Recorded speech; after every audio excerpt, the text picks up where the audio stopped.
Yes, we are. Awesome. Okay, so today we're here to talk about the Vega ultrasound system. You now have a couple of these on site, and you guys are part of a couple groups. We're going to do a couple different trainings. We're going to go over everything today, and then we'll delve into things that are a little bit more specific to the sort of applications that you are focused on. I'm also excited. You guys are the first group that I'm training on nonlinear contrast as well. So this is a really exciting methodology. We can see this one down here in this picture. We're going to go through a lot more examples of this. Really powerful tool, I think, for all of your research applications. This will be a very nice one, and that's what we'll have the micro bubbles on that we were talking about just a second ago. Flow of the presentation today, there'll be some applications mixed in here with some basic knowledge of ultrasound in case you're not aware. Um, so we'll spend a little bit of time just on the practical understanding of ultrasound, really what you need to know, not a fundamental theoretical course on ultrasound physics by any means, but the kind of practical information you need to know. And then we'll go through the hardware, how the system works, the software, which is really how the system works, and your interaction with it. We'll also talk about the different modes and go into them and understand them individually, how they specifically work and a little bit of practical stuff at the end there for tips and tricks about how to get the best image quality and what kind of artifacts we will probably see and how we can improve that. So it'll be pretty encompassing. This is a great resource along with a number of other resources that you'll get over the course. I try not to inundate you with them all at once. And of course, next week we will meet and do the hands-on, and then following that, data analysis for some of us next week and for some of us the week after that. All right, so we'll get cracking here. So what do you need to know about sound? Sound is actually, if you're familiar with the IBIS, it's a lot like light. Obviously, it's a different medium, but and a different effect, but it does similar things with respect to tissue. And anytime sound hits a surface, it's going from one medium to another, right? And so there's a couple different things that can happen. That sound can go in through it and transmit through that tissue, or it can be reflected. The angles of incident and reflection aren't as important. There are a number of different kinds, and these all give different types of signals. But in the end, what we really matter is about understanding which one's the kidney, which one's the liver. And this is how it's forming, but you don't need to remember most of this. I just want you to understand what's happening. The important thing to remember about sound and the signal that you see is that sound, that signal intensity is reflected from the medium that the sound is going from, and then to. So it's not just a unified transition, it's a transition in acoustic impedance. And whatever it's coming from the direction of the transducer back to the transducer, that is what's causing the sound change. If you see things that have very low acoustic impedance, like air or lungs, they're actually going to give, sorry, this is backwards. They're actually going to give a very, very high transmission and absorption, basically. So we're going to see very, very little signal here. Whereas things like bone that have a very high acoustic impedance compared to water, they're going to have a high reflection, right? And these are sort of the different ends of the scale here. So from that, we can kind of start to understand what the tissues look like. And so let's look at our first example here. So the beautiful thing about the Vega, if you've ever done any other ultrasound, is you can rely completely on this coronal view. This is kind of this top-down view. We'll talk about the planar views of tomography or of topography here in a minute. But basically, you get this view that looks a lot like a mouse when you dissect it, right? And you can understand what organs are there just by looking at this. So you might recognize some familiar structures like the kidneys. You might see there's this spine running through here, these striations here from the rib cage and the lung tissue. So you can instantly recognize parts of the mouse, the skin, the tail that are supposed to be there, but also things that shouldn't be there, like this giant tumor over here. So when we're looking at this, what we're trying to find out is what's the difference between transmission and reflection, right? So as we rationalize this through the image, well, you notice that as transmission goes down, reflection goes up, right? And so these different transitions, we can look at these different transitions and understand that the bigger the change that we have acoustic impedance, right, the larger or the brighter that reflection is, right? So a muscle to blood. So this one right here. So this is muscle tissue, and then we're kind of going to a very blood-rich area over here. This is a very small impedance change. In fact, it's negative, so it becomes black. It's very dark. You'll see this also in the liver and the spleen and in parts of the heart where there's lots of blood from muscle tissue, right? When we go kind of the air to the kidney, we also see that there's a slight bigger change here, and we get a darkish gray, right? So the gray kidney is coming from the dark tissue around it, and then it's going to a slightly lighter one, so we get a dark gray. Towards the end of here, we see things like muscle and bone, um, and that's a fairly large acoustic change, right? So we get this very bright signal here along the spine. Air and skin is what you're going through here, and we'll see that. Now, air will also cause some artifacts, and we'll have to observe that and how we can get around that. And sometimes they're super bright and they cause these reverbing artifacts and all this stuff. So we'll have to be aware of that. But in general, this is the kind of contrast that you can do. One way of thinking about it, if it's bone, it's going to reflect off, right? A lot of sound. There's very little to transmit through. Um, if it's dark, it's probably got a lot of blood in it or a lot of fluid, period. And so that's one way of thinking about it as well. You can help rationalize yourself. In addition to in ultrasound, we're not only just seeing the shapes of the organ. It's not just the organ, it's all the sub-tissue within the organ, right?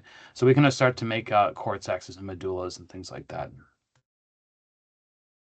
So important thing to remember about the transducer in the Vega is that it's always on the stage and it's in a fixed position. So in this particular case, if this were the Vega, the transducer is there. It's not on the side. It's actually flipped out over this way to the right here. And the transducer is from the bottom. So what you're going to image first is going to be on the stage, right? It's the opposite of how the IVUS works. The IVUS has a camera up top. Transducer is in the bottom of the Vega. And so we have to remember that in terms of orientation. So how does this transducer work? A transducer is sending out sound waves and then for about 1% of its time, and then measuring those sound waves for about 90%, 99%, excuse me, of that time. So it's sending out pulses and measuring them at the same time, but it's spending most of its time listening. So when it sends out a sound, a couple different things can occur, right? This is the original wave of sound, and some of that gets reflected, right? It comes off higher tissue with higher acoustic impedance, as we just saw, and then those tissues reflect that sound back to the transducer, and we get a signal. Some of that wave continues to propagate through the tissue, and this is more transmission, right? So some of that transmits, and then these waves reflect at some point back from deeper tissue structures, right? And this process just keeps continuing. Now, this is happening along multiple different lines across the transducer, all at the same time. So a lot of data is coming back. And the transducer is able to take all of this information and then feed it back into what's called A lines, is what we'll see, which is basically an amplitude of transmission as a function of time that it takes to be reflected back to the transducer. Things that affect this are the attenuation. So just like photons and the IVUS, the attenuation of sound is basically the interaction of that sound with any kind of tissue. And any loss of signal intensity is called attenuation. The deeper the waves travel, the weaker they become, right? And so the weaker those signals are over a period of time. So this is how the transducer works. What does that mean in terms of what your signal quality is and what you can see? So the other thing that one thing that we can adjust on the transducer is the frequency of the sound pulse. And that affects the penetration and resolution, as we can see by this table.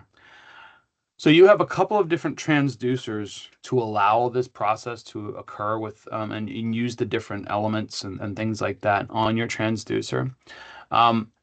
One of them lets you change the frequency and one of them is fixed, and we'll see the reasons there. But the reason for adjusting the frequency, and it's easily the first thing that anybody in ultrasound wants to change, is that the higher the frequency we have, the better the resolution is, right? But the lower the penetration. The smaller the frequency or the lower the frequency in terms of megahertz, the deeper we get it through penetration, but the resolution suffers a little bit here. So understanding this relationship, higher frequency, better resolution, lower frequency, better penetration, we can start making choices initially and how we get through all the way through an animal. Of course, this is all streamlined for you and presetted, and you can tweak this. You don't have to set this from scratch every time you image. But if we wanted to affect a deeper change of that, we might be changing transducers, or we might be changing the frequency of the transducer. So with that in mind, let's have a look at what these images actually look like and what we would do. So attenuation is based upon the amount of tissue. The first thing we have to do with any ultrasound image is think about what we want to image and where the best place to image that from is. It's just like the IVUS. If you want to image the kidneys on the IVUS, right? I'm going to have the kidneys face the camera. Get it as close to the camera as possible. It's the same thing here with the Vega, but my kidneys are on my back and my transducer is on the facing upwards from the instrument, right? So now I'm going to put them on the back, right? So this orientation is different than the IVUS, but it's the same idea. Put the tissue that you want to image as close to the as possible to the transducer.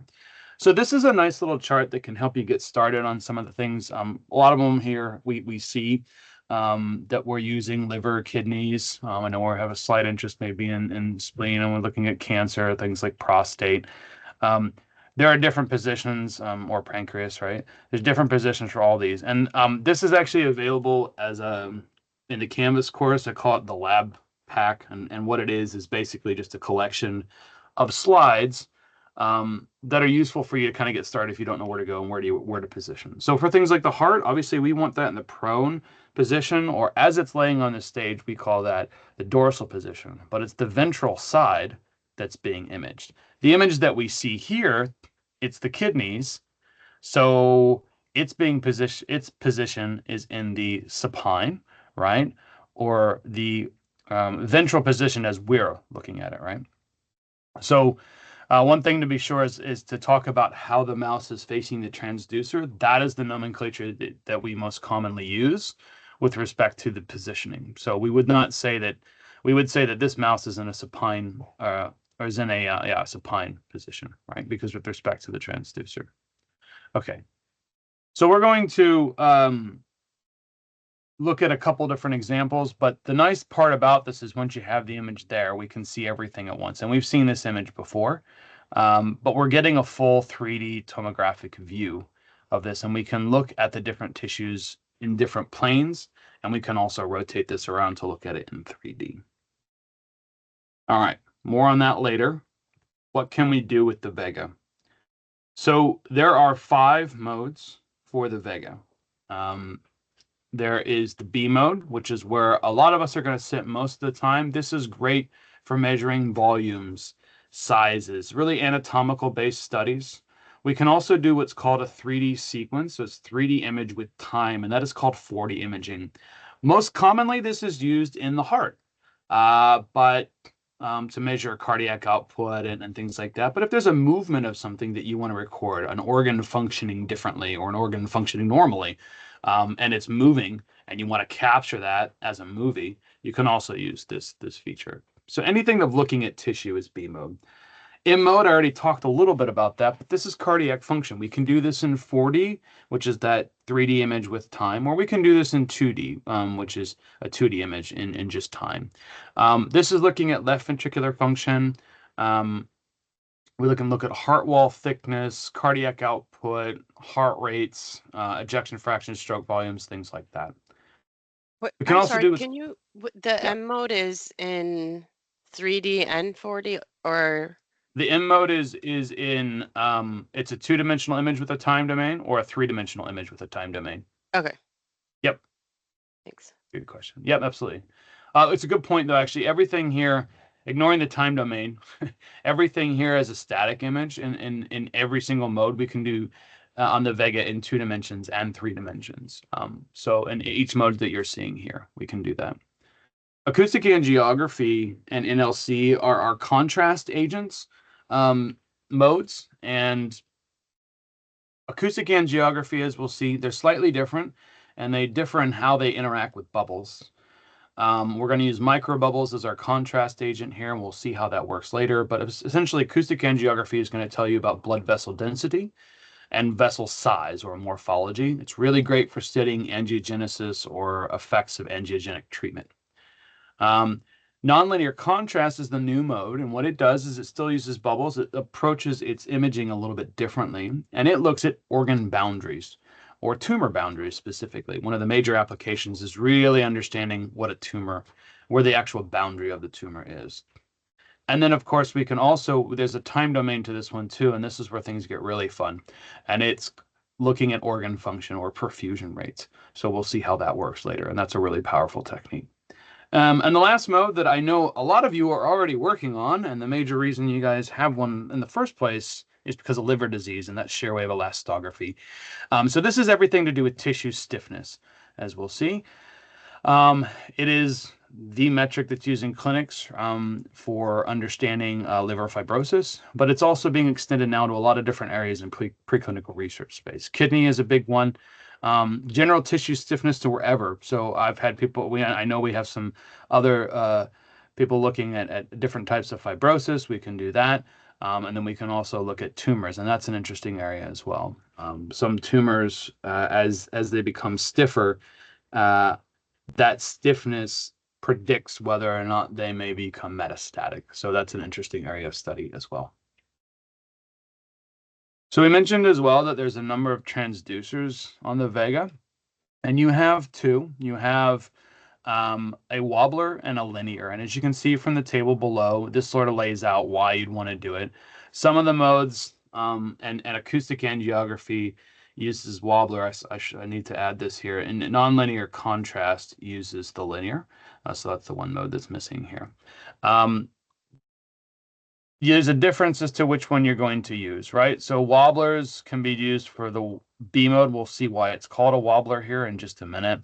But we need to use, for shear wave elastography, we need to use linear, or for nonlinear contrast, we need to use linear. You don't actually have to remember this. The only one that you need to know that you have a choice on is B mode. When we select acoustic angiography or nonlinear contrast or shear wave elastography, these are all chosen for us. We can't change it, right? It won't let us do it. B mode, though, you get a choice. And that's really where this decision comes down here is resolution, frame rate, or penetration. And there's reasons for both, right? And so we can see why the choices are made. In general, though, if you're doing surface things like kidneys, subcutaneous tumors, perhaps ovaries, if you can see them well, reproductive type of imaging, you're going to want, or any kind of vascular acoustic angiography, you're going to use the wobbler. We get better resolution there. You can see that. You can also do tumors, though, and all of these with the linear array. The penetration is better, so if your tissue is going deeper than the wobbler can handle, then you'd want to switch to the linear array. So things like orthotopic tumors, cardiac imaging, sway has to do this, liver steatosis, of course, needs to do this as well, and then nonlinear contrast also needs to do this. And this is just a picture of the two different ones. So technically, you actually have 4 different transducers. So this wobbler also has 2 other transducer elements added to it. There's a low frequency element and a high frequency element, and they are specifically used for the mechanism of acoustic angiography, as we'll see. Oh, that didn't work. So these are all the applications that we can do on the Vega. Some of these we'll see are ones that we care about. A lot of people are doing pregnancies and reproduction type of studies, vasculature, tumor volumes, orthotopic volumes, different kinds of vascular and different tissues. We can look at brain tumors. And I know we're all doing rad imaging as well. Some of us are doing rad imaging, so we're going to, of course, do that. The nice part about this is that because it's really easy to switch between modes on the Vega, you can do a lot of these different kinds of scans at the same time. So you in the same scan session. So you might be studying a tumor volume, and then you might want to know, okay, well, hang on, I want to understand the vasculature around that. So I can switch to acoustic angiography or nonlinear contrast. Or maybe I'm studying the liver and I get a volume and I also understand its stiffness. The Vega is designed to do those different modes of analysis all seamlessly.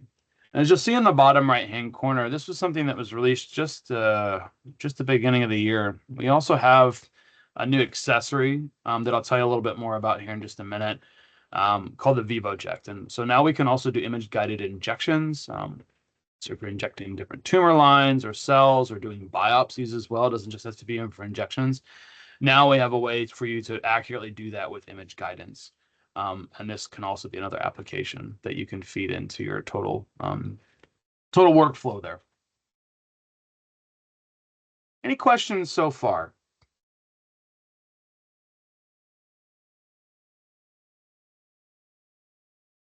Awesome. All right, we're going to talk quickly about your hardware. There's just to understand how it works, but all this is controlled through the software. Just keep that in mind. So as we talked about, we've got this very automated and robotic controlled system. And so you may look at this, and if you've seen an ultrasound system, you might go, that doesn't look like an ultrasound system. And that's because of how it's engineered and what it's doing. So the transducer is sitting down here, and it's robotically controlled through an actuation device, basically, that moves the transducer around to different spots. We'll see that this camera is also important as in the hands-on training.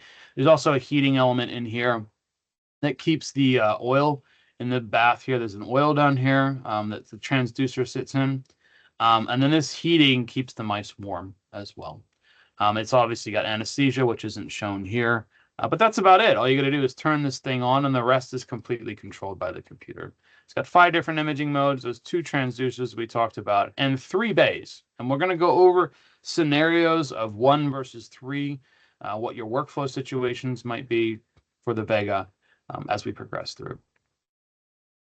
So this is kind of a schematic view. We've already talked about the different parts. We have the camera, we've got the anesthesia manifold, and the imaging bays.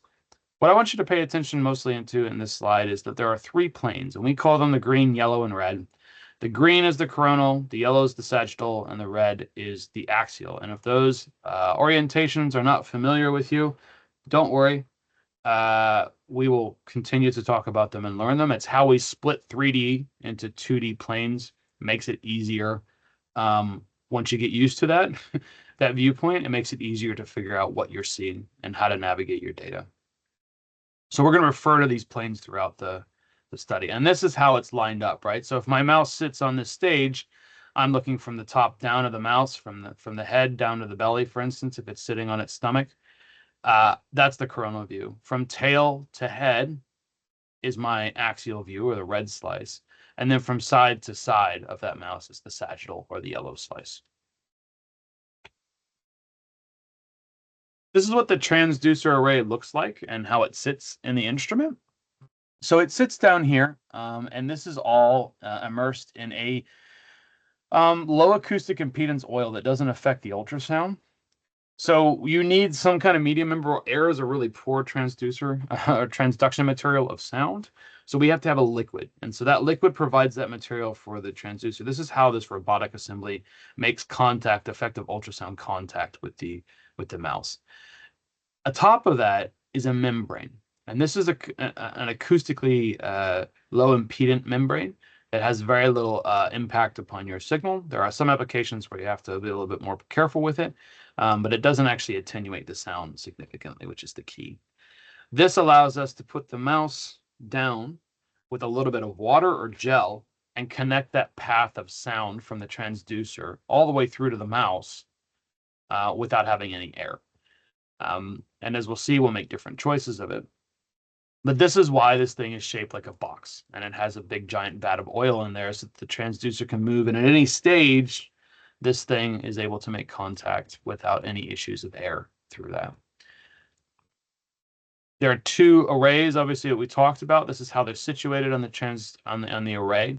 When you select them in the software, they're automatically chosen and position themselves automatically. So you don't have to do that. All of the positioning, the scanning, all of that is controlled by the robotic assembly.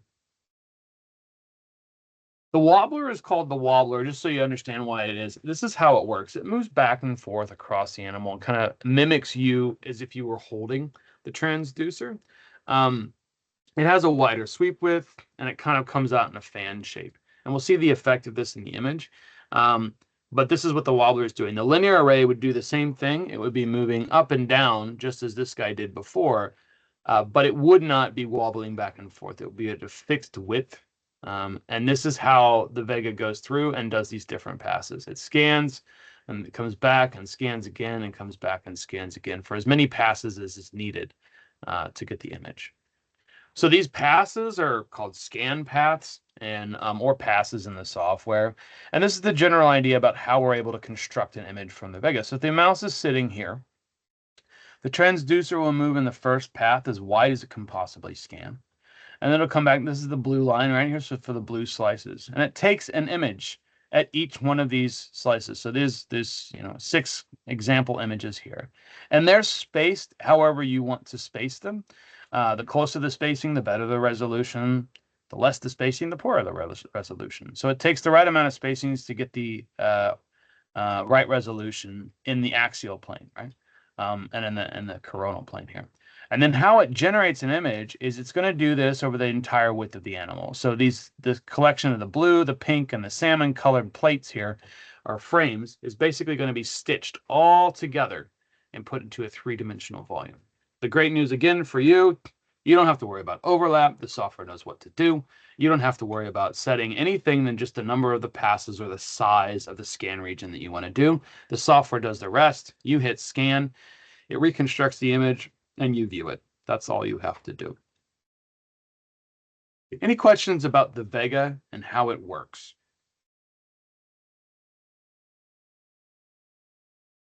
All right. So the other thing I wanted to mention to you, we have a new accessory as well. And so this is part of the hardware that we can have with the Vega. This is what the VivoJect looks like sitting next to the Vega. So the VivoJect is this device right here. As you can see, it's got lots of arms and controls and things like that. Don't be confused. It's not very confusing to use. There is a power switch down here that turns it on and turns on the stage heating. So there is a stage heating, I guess, well, to keep your mice nice and warm. This arm moves up and down, and this is what holds on to the transducer, which is connected here, and your injection needle. And this can move up and down. The stage itself where the animal is sitting on has anesthesia. It's not really depicted here. And then you can rotate it and move it front or back and move this entire assembly up and down. All of those controls are electronic. And so there's it's basically like a little video game controller down here. You can move the stage front, back, left, right with precision. It's also a very sensitive control set, so you can push it all the way to go fast, pull it back, push it just a little bit to go slower. So it's very intuitive to use. And there's also a Z control flipping. So if you prefer, up to move this guy up and this guy down, and then an XY direction flipper there to change your orientation depending on how you view it. It's actually very easy to use. The transducer sits here. It uses the same transducer engine that's attached to the Vega, and then we can see on the computer where we are specifically with the needle and inject precisely into that. So examples of how this works. We did a study with a number of different injection materials, and we're basically just testing its ability and its ease and use. And so the way that this is we would take these, this mouse would be on here, the transducer comes down from this guy here. We would inject, obviously it's not being free held, this is controlled by the VivoJect. Inject some cells, and we injected bioluminescent cells with luciferin and a little bit of our vessel view contrast agent. We injected 100 microliters into the heart and then 10 microliters into the other. And I'll explain why. So for the heart, what we did is we injected the 100 microliters, and the 10 microliters of vessel view that were injected with it give us an image confirmation. So you can see here what we're looking at is the heart space. Here's the aorta, the left ventricle, and the right atrium. And when we insert the needle, you can see the insert here. This is the needle right here. This is what the heart looks like before injection. And then because we have the contrast agent, we can confirm the injection after so that it brightens up the field of view. We also did this with BLI on the IVUS to confirm this. And you can see that it's spread systemically. So of course we got it directly into the bloodstream. We tried this also with the liver, the prostate, and the pancreas. We're able to confirm the injections again with the microbubbles. And then, of course, also these were ex vivo because the prostate, pancreas, and liver are a little bit difficult to make out in terms of injection here. So we did the tissues ex vivo. And the numbers you're seeing here are the hit rates, basically. So we got 90% or better hit rate for every single mouse. So 9 out of 10 or 10 out of 10. So very easy and very reliable and very accurate in its use. A new feature as well that's there is we can also, as you might look at these, you might say, well, the heart was easy, but maybe the liver or the prostate were a little bit more difficult to tell. You can also use nonlinear contrast, and we'll see that that can really do it. So this is the heart again, on the left-hand side, and then this is the liver. And you can see that that contrast is a lot more stark, right, with the bubbles. And so it shows up better in nonlinear contrast mode. So that's another option there. You can actually make out the borders of where the chamber of the heart is and the wall is here. So it's pretty cool. All right, any questions about the hardware overall? All right.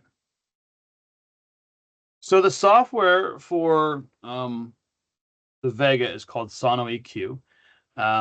It's a very easy piece of software, I think, to use. And we'll go over it both in the acquisition and the analysis. The nice part about it is the things that you need are where you need them, straight in a panel. And all the features are there, and we'll show you the walkthrough and the layout. But it usually is fairly intuitive to figure out where things are if you're trying something new. There's basically three major sections for this, and this view that we're seeing right now is what you would see if you were acquiring.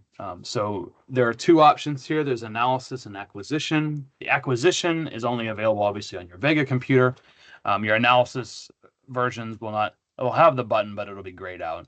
And then you'd only see this bar and the views, and then a different panel over here for analysis. So the slice views, what we see over here, this is the screenshot of the camera view. This is a live camera view. We can see our plastic mouse. You guys obviously have a real one there. There's usually anesthesia that's sitting here. And then you can see the membrane, what it looks like. The transducer is currently sitting under the mouse.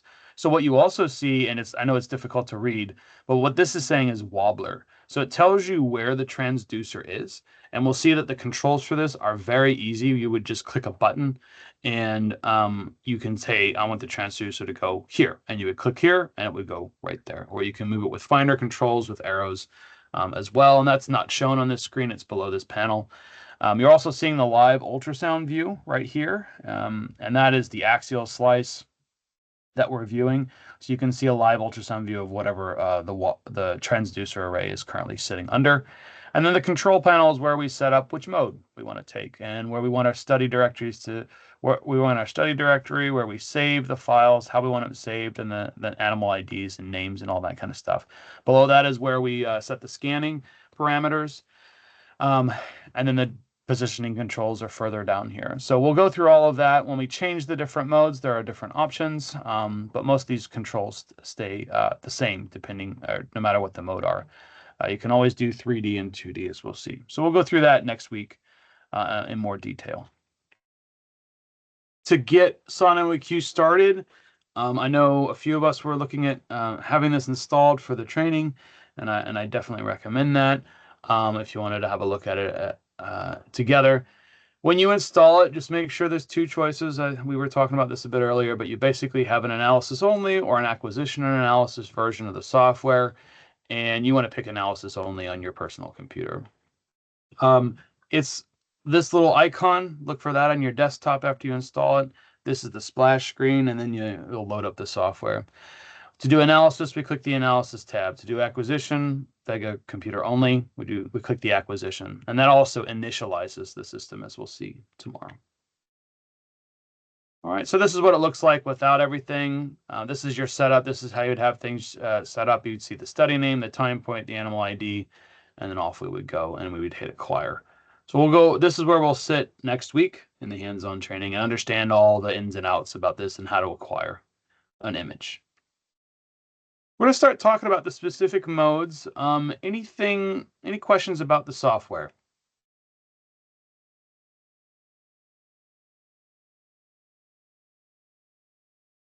All right. So we're going to go into the different modes, how they work, and what you can do with them now. First one, B mode. So B mode, volume sizes and anatomical studies, right? So B mode is a collection of A lines. So we have to understand what an A line is first. An A line is basically an amplitude line. And what we're doing is we are pinging a sound, right? A pulse of sound from the transducer. And we are measuring the time that it takes to get that signal back and comparing that to the voltage. And the voltage is basically the sound wave. The transducer is going to take that sound wave and turn it into a voltage response. So down here is what the transducer is actually measuring. And this is the output of the data. Voltage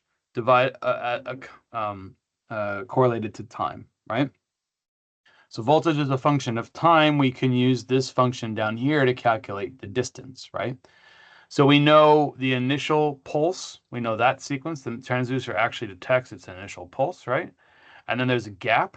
That gap is the distance between the transducer and the skin surface. And the first echo we get is from the skin surface. So you'll see that we get a big reflection, and then we get smaller reflections here. And so this is maybe the tissue between the skin and an organ, right? So we get these different reflections. And then more sound comes back, and it's a little bit weaker, and it's from the organ front phase. And then through the organ, there's a smaller one, and the organ back phase. And then this process just keeps repeating, where we have muscle or fat tissue, then an organ, like a kidney or something, and it goes through. And we get this this voltage versus time for each line of transducer pulse that we send out. And what these look like for a B mode is this. A B mode stands for brightness mode. So we take all of these A lines across the face of the transducer and we stitch them together into what gives us our brightness mode. So each one of these yellow lines is an A line. And so we take the pulse from that and we do it over a area, right? Now the area has a width and a length to it. And we can generate an image of grayscale based upon those multiple A-line intensity plots, right? And so that's how a B mode is made. Now that is one slice of tissue, and we do this multiple times now to get what's called the coronal plane, which is a C plane. And this is what gives us our 3D image. So if we were doing 2D on the Vega, this is where we would stop. That's all we would get. It takes a matter of seconds. 3D takes a little bit longer. Whole mouse, 40 seconds to a minute, so pretty good. And what we get is this. So to get this coronal view, we now do multiple B scans. We build upon what we've done, and we do multiple B mode scans across a distance, across that. And this is how those different planes were, right? With the pink and the blue and the salmon color, or the multicolored planes that we had before.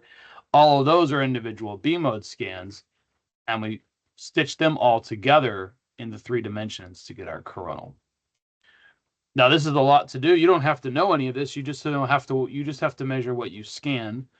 But this is what generates that coronal view. And the reason that most people like to do 3D is because for the speed, what you get is this full 3D animal image that's very easy. And it gives you this coronal plane, most importantly, which is what we're most used to when we're looking at a mouse. This is like looking at a mouse when you're doing surgery or a dissection on it, but on the ultrasound instead. There are, as I said, 2 different ways to do a B mode. So here's that familiar view again. And we have the green plane, which is the coronal, the red, which is the axial, and the yellow, which is the sagittal. So for a 2D B mode, this is what it looks like in the mouse. You have a single line across the coronal plane, right?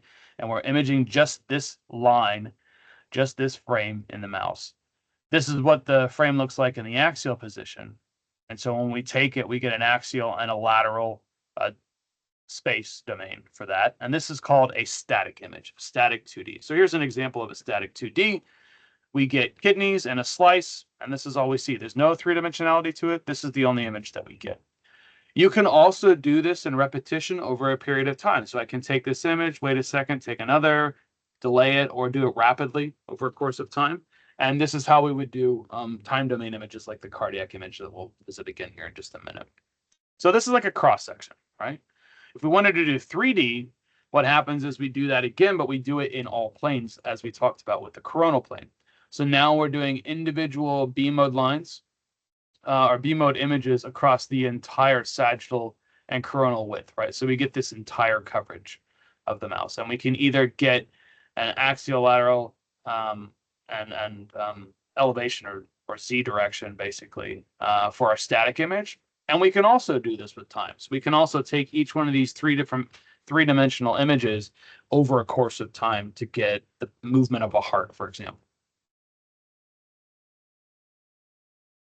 So reasons we do this, one of the biggest ones is looking at tumor volumes. And in fact, we recently did a study where we were measuring not only the tumors, but the spleen as well, because our tumor model had splenomegaly associated with it, so in a large spleen.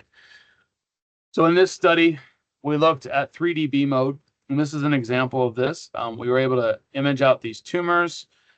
Normally, this is the length and the width. This is how they do it, but because we can do 3 dimensions, we actually get a volume. And this is what that tumor looks like when it's measured with a particular tool that we'll talk about called surface cut.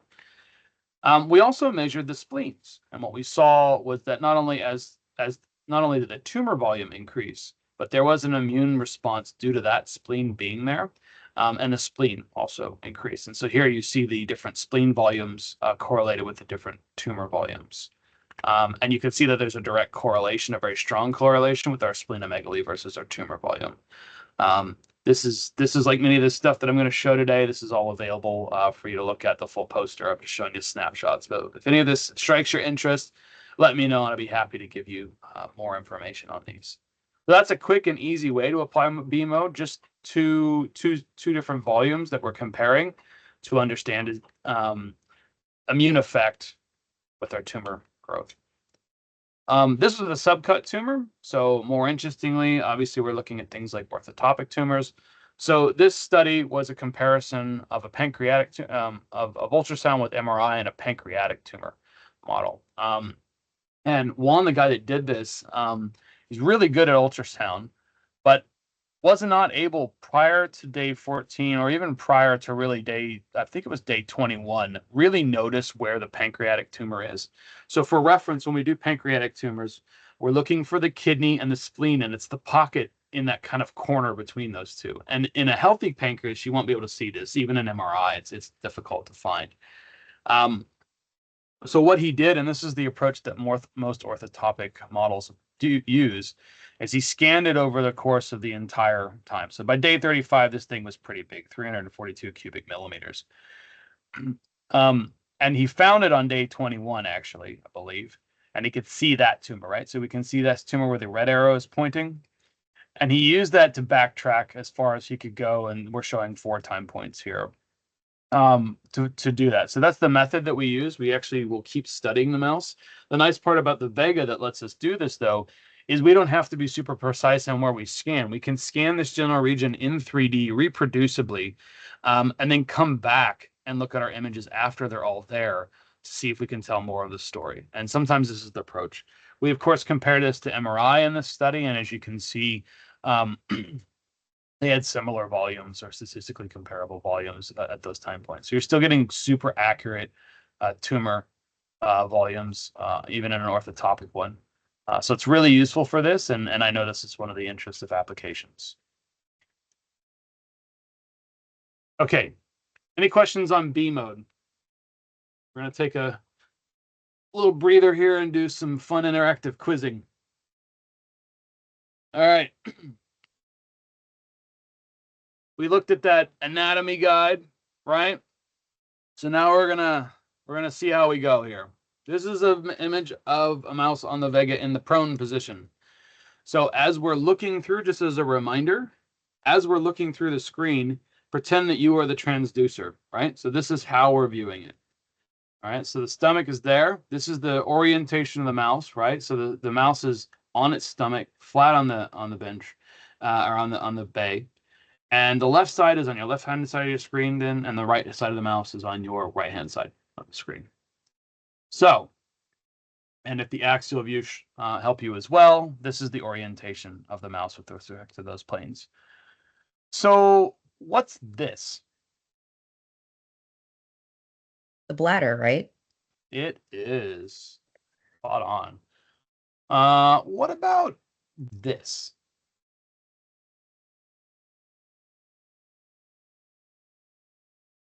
That the Heart. heart?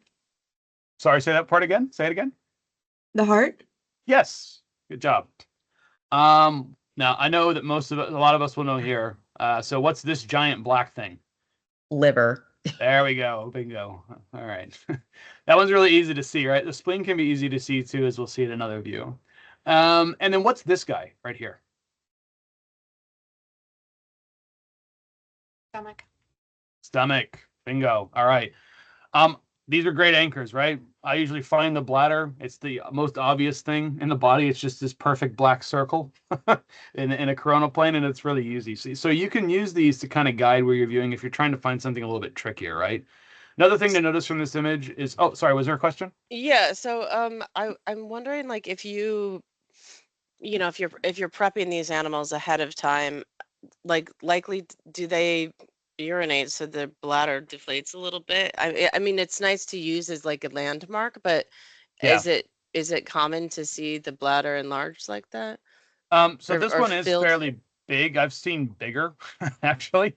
Just depends on when you catch that mouse. You're right. If it's fully emptied, they are harder to see, but it is still kind of a black speck that's sort of in the middle of the mouse, and you can find it. I find it pretty easy because the this gray pattern that's around it, the GI tract, is very different than the bladder. So usually I can find it. It's still pretty easy to find. And if you're doing this on animals that are obese, obviously there's going to be a little bit more complexity to these because of the fat. Yep. Okay. Yeah. The fat will show up. The GI track's still going to be pretty easy to spot, and that's one thing I wanted to point out about this. Do you see this like brightness, this speckling that kind of, it's not speckle, but like you see how there's all these bright patches in here? These are artifacts from the food. And even in an obese mouse, you'll see this. This is just unavoidable with this. So we'll see how we can get rid of this. Actually, there's a way that we can get rid of this signal, but um, that alone, the, the brightness of the stomach, the brightness of this in combination with the dark bladder, even in fatty tissue, we can still see that fairly well. Okay. So yeah, it will change, I think, and everybody has different anchors. I use these anchors to sort of orient myself as to where I am in the mouse, and that can help sometimes. So whatever works for you is also good. All right, let's up the level here. Now we're in the supine position. So that means that if I am the transducer looking at the mouse, the right-hand side of the mouse is now on the left-hand side of the screen, and the left-hand side of the mouse is on the right-hand side of the screen. So this is how the mouse is laid out. And again, here are the positions with respect to the planes, if that helps there. Although with this plastic mouse, it's kind of hard to tell. It looks the same, right? Okay. What is this? The spine. Spine. Yeah. Yes, it is. Good job. We can notice a couple things about this, and we've seen this before. I'm going to point it out. We'll talk more about it later. Do you see how the spine is really bright through parts of this, but then it becomes darker here? That is an effect called shadowing or enhancement, and it's relates to basically where is that spine due to some other tissue, right? So this guy, the spine is actually further up in the mouse, so it's actually being blocked a little bit by all the fat tissue and whatnot on the back of this mouse. We'll go through that, but if you see this, especially in the spine, this can happen and it's normal. The spine is also going to be, you see how the spine is as straight as possible in this? For those of us that are studying kidneys, this is the best position for the kidneys, but the spine can be an issue there, and we have to make sure that it's perfectly straight and not confounding any signal that we get. So I already pointed out the next two. What's this? The It, kidney. So does the spine part, because I noticed in the first, like the image that you referenced for like the transmission and the reflection, you can really see in that image like that really dark spine. Does it have anything to do with whether they're lying in the supine versus the other position or no? Yes, it does. That's actually it's well, the real reason is the change in acoustic impedance due to what's happening before it from respect to the Right. transducer, right? Okay. So if it's on its stomach, it has different tissue going through it, and it'll most likely be shadowed, right? But if it's right on the transducer, it's going to be enhanced because it's the first thing it sees. Okay. But then respect to tissue, now we're only looking at 2D, but if I went in and I scrolled through this and I looked at stuff behind the spine, it'll all be shadowed. So, Right. yeah. Okay. All right. So we know these are the kidneys. Which kidney is this one? The right, because Uh, they're Oops, sorry. This is back. Yeah, sorry. This is the right kidney. That's the left kidney, right? yeah. Yep. Because we're flipped. Okay. And what's this?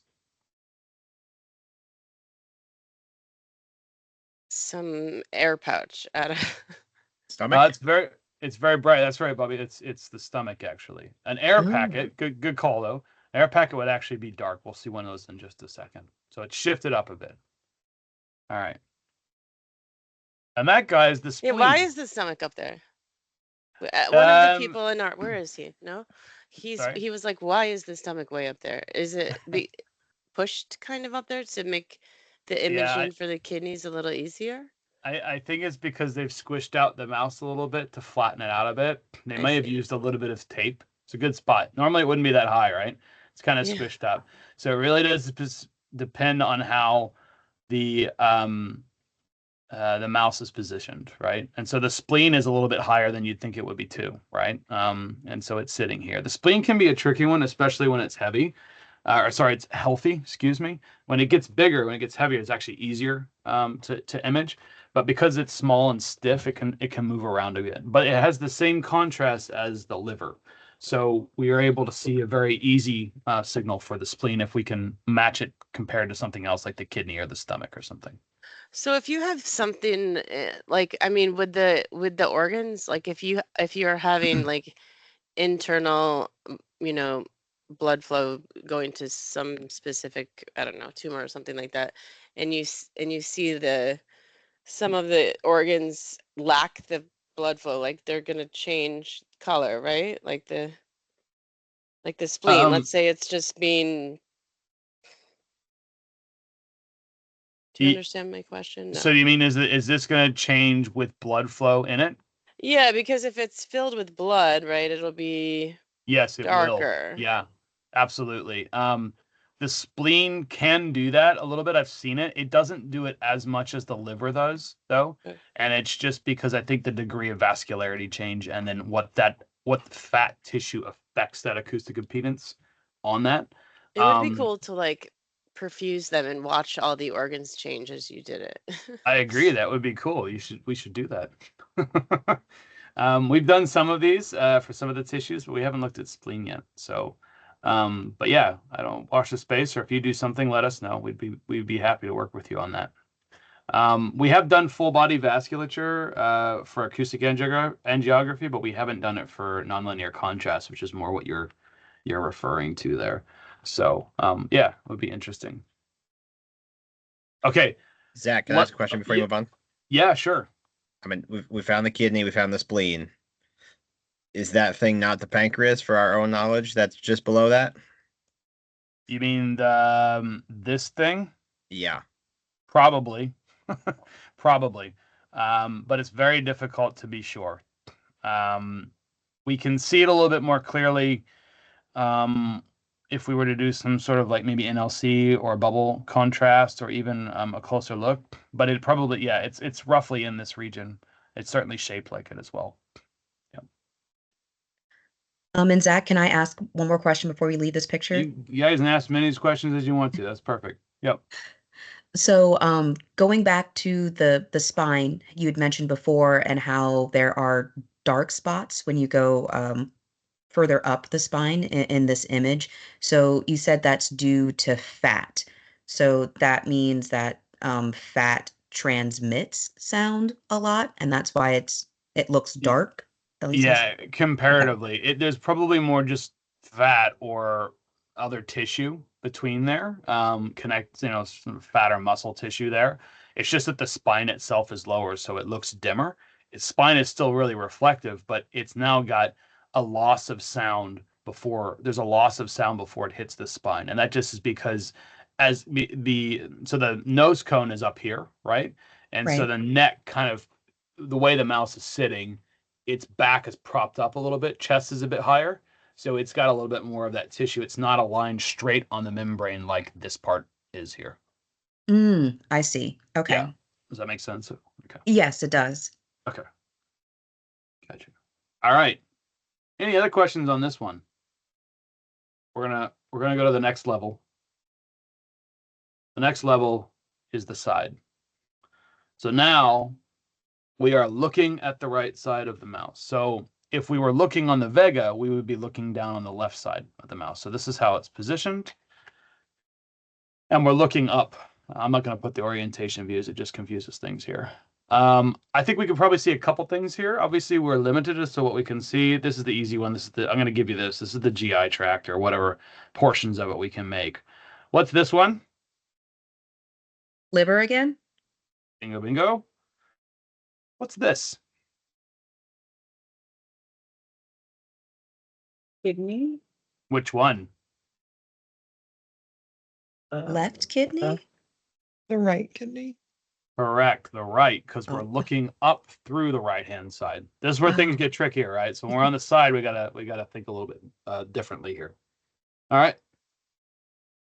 Now we're on the left-hand side. So the mouse looks like this, and we're looking down onto the right side of the mouse, but we're imaging up from the bottom on the left side of the mouse. So what is this one? Another one of our favorite organs. Liver. That's the gimme. Okay. What's the what's on the side here? Sorry, my mouse. Or sorry, not there, but over here. This black spot right here. So Spleen? spleen. Yes. Good job. Now I kind of went out of order to make it hard, but what would have helped me was knowing what this guy was. What's that one?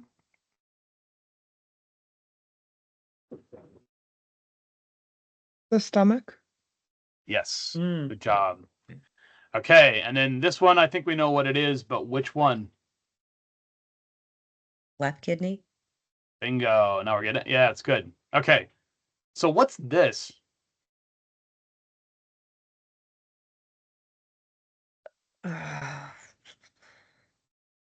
Air. This thing right here.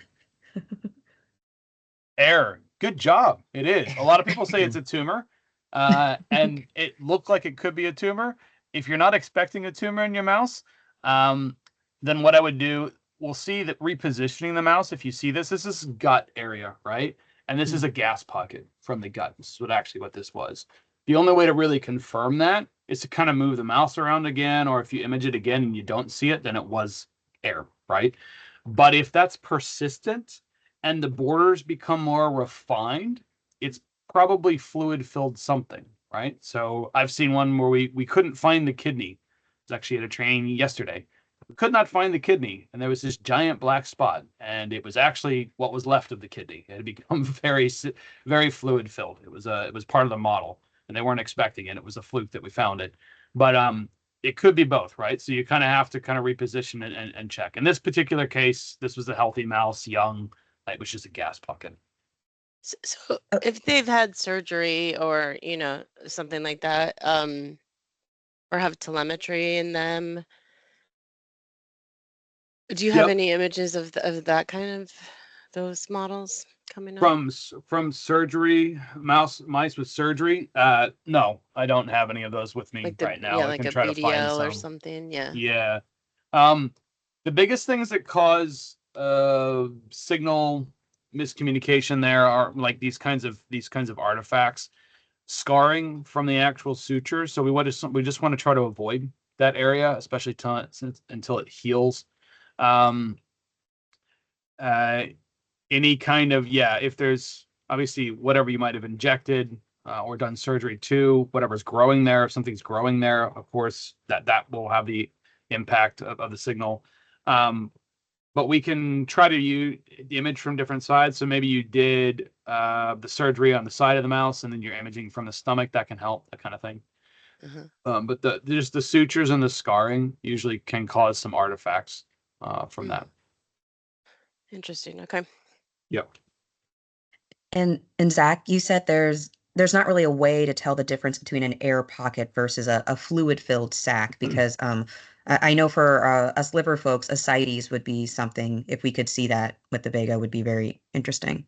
Off B mode, it can be really challenging, but Okay. off of with using contrast or other techniques, we can sort of start to delve into that a bit more. Yeah. So the way I would do is if I see this and I think it's something of interest, I could do some other stuff, right? Like, so I could look at maybe some microbubble injections, different B modes. I could also try changing the transducer as well. Sometimes that changes how these things look. So there's a couple of ways that we could scan past it. Yeah. So Okay, that would be cool if we could tell the difference between like an air pocket versus fluid pocket. Yeah. yep. Okay. Okay. So we're gonna go through cardiac mode now. I know this is of minor interest, so we're not gonna spend a ton of time on it, but we can go over it and I can show it to you. It's one of those things that's best when it's seen. I'm just gonna explain it really briefly here. So cardiac mode is just basically looking at the heart. As we discussed before, there are two ways of looking at cardiac. We can either do 2D. Sorry, it's not 1D. That's a typo. 2D. And we're basically positioning the mouse so that we get this green line perfectly over the left ventricular space, just outside the papillary muscle. So the papillary muscles are here. And we basically want to line it so we get this time trace. So it's going to measure it over like a short time period, 2 to 10 seconds, somewhere in there is usually what we recommend. And that's how long the image takes. So it's very fast. And then it spits out this sinusoidal plot, basically. And we're going to fit to it to find out all the cardiac output. Placement is really important on this. So what we have to do, because we can't move the transducer, we do have to angle the mouse at a particular angle. So it's usually 30 degrees off axis from being perfectly straight in the bay. And we want to line up this posterior and anterior wall. And as I mentioned before, what's most important is making sure that papillary muscles don't get in the way because they affect the motion and cause artifacts here. So from here, we can measure the posterior and anterior wall, draw a couple lines for each, and then we spit out a trace. And the trace is based on this algorithm that looks at the change in systolic and diastolic volume. So systolic volume is when it's smaller, the heart is smaller, it's pumping. And then the diastolic volume is when it's full, the heart is completely full. And we're looking at both of these changes. From that, we can understand with an ellipsoidal fit from this sinusoidal plot here, we can calculate the left ventricular diastolic volume and the left ventricular systolic volume and use this equation to calculate things like ejection fraction or stroke volume. Or we can also measure the heart rate through an algorithm that's built into this this software here. And that helps give us cardiac output. So we can measure total cardiac function. We can do that in 2D or that 4D mode, which is the 3D B mode with a time sequence to it. With the 3D one, with the time, we can also measure things like wall thickness and three-dimensional aspects of that left ventricular space. So we can get other measurements there. When we do this, oops, sorry, clicked the wrong button there. We might also want in both of these cases to do what's called phase gating.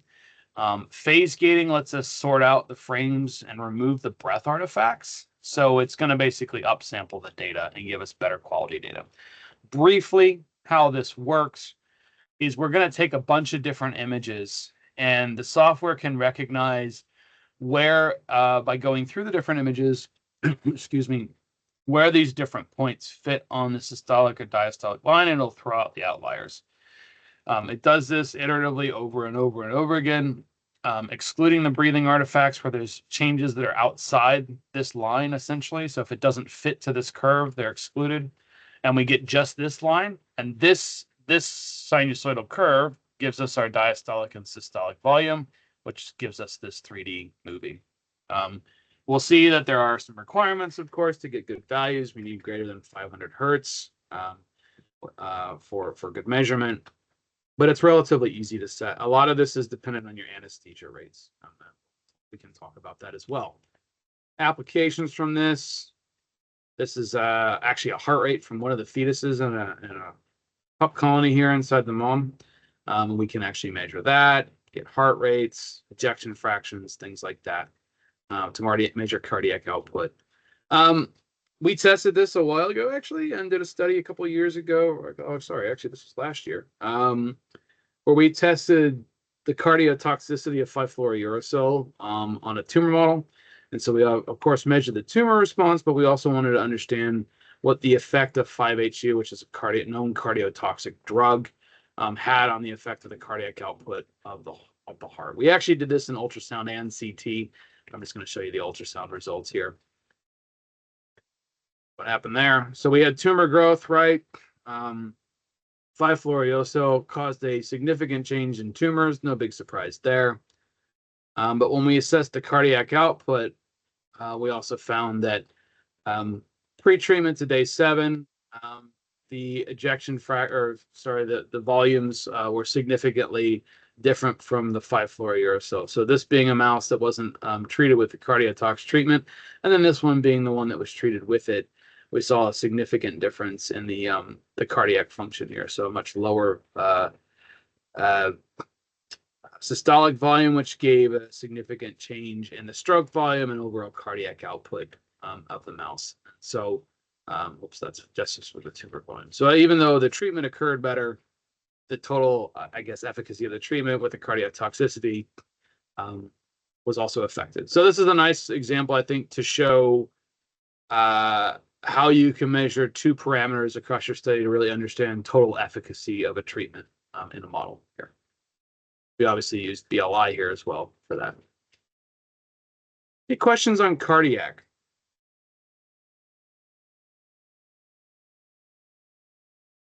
Awesome. So we're going to talk about our 2 contrast enhanced modes now. There are 2 here. There's acoustic angiography and there's nonlinear contrast.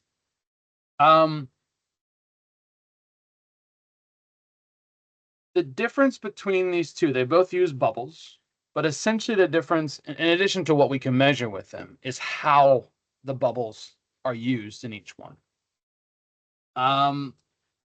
With acoustic angiography, we're going to see that we're going to explode the bubbles.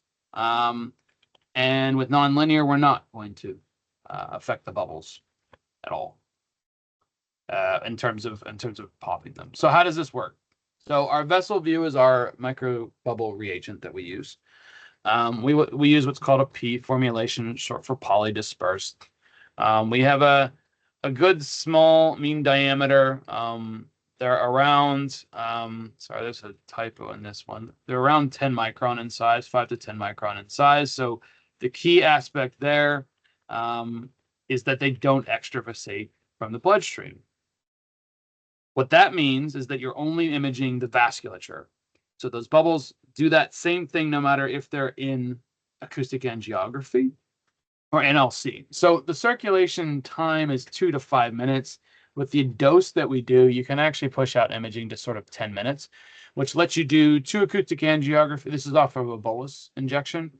You can get about 10 minutes worth of imaging. You can get a good acoustic angiography density and acoustic angiography morphology scan, or a couple runs of NLC here. So we'll see those different ones. You can inject the bubbles intravenously, retroorbitally, or you can use cannulation for even more controls. And as I said before, you can do multiple modes off one injection. So these are what the bubbles look like. They're lipid shell particles with a peg brush to make them water soluble. And they have a gas core, specifically a fluorocarbon gas. And this fluorocarbon gas is what we are using to measure the sound. It gives a unique sound property that's different than tissue, which is why it acts as a contrast agent. These are what the bubbles look like before. So the lipid particles are kept in a solution down here. The rest of this vial, we didn't pick a giant vial just to be wasting. There's actually gas here, and that's why there's a septa and it's sealed. And what we're going to do is we're going to use this shaker. It's kind of like a paint can shaker. And we're going to shake it. We're just going to turn this thing on, set it to a default time, and then it'll shake back and forth for about 60 seconds. And that'll give us the bubbles. And this is what the solution looks like. It kind of looks like a colloidal suspension after it's done. And what we're doing there, what's causing that, sorry, is the gas is being shoved into the bubbles. So we're exchanging the CO2 that's normally in here, the normal air that's in here, with the fluorocarbon gas. Okay, so the two types of major applications that we can do with bubbles are acoustic angiography and nonlinear contrast. Acoustic angiography looks things like vascular density, which is what this is, blood vessel density, and blood vessel morphology. So here we can measure like the thicknesses of the large tortuous vessels. Here we're looking at all the blood. It's really good for like those applications there and angiogenic-based therapies. Nonlinear contrast lets us look at organ boundaries. So we mentioned before this is the image of the gut tract, right? And I can see here that there's a stomach, lots of that speckling. When we do that, and it may not be as clear on your screen, but it is on a little bit better quality, we can send it to you. I'm actually really able to see the different borders here of the GI tract better without these speckling artifacts. So we can enhance organ boundaries. Of biggest use is tumor boundaries. So what we can see is that on the beam mode, it looks like the tumor is here, but in fact, the true tumor border is here. And we have some shadowing effects and things like that. NLC really lets us see these tumor borders much more clearly. You see where the arrows are pointing, that's the true border of the tumor.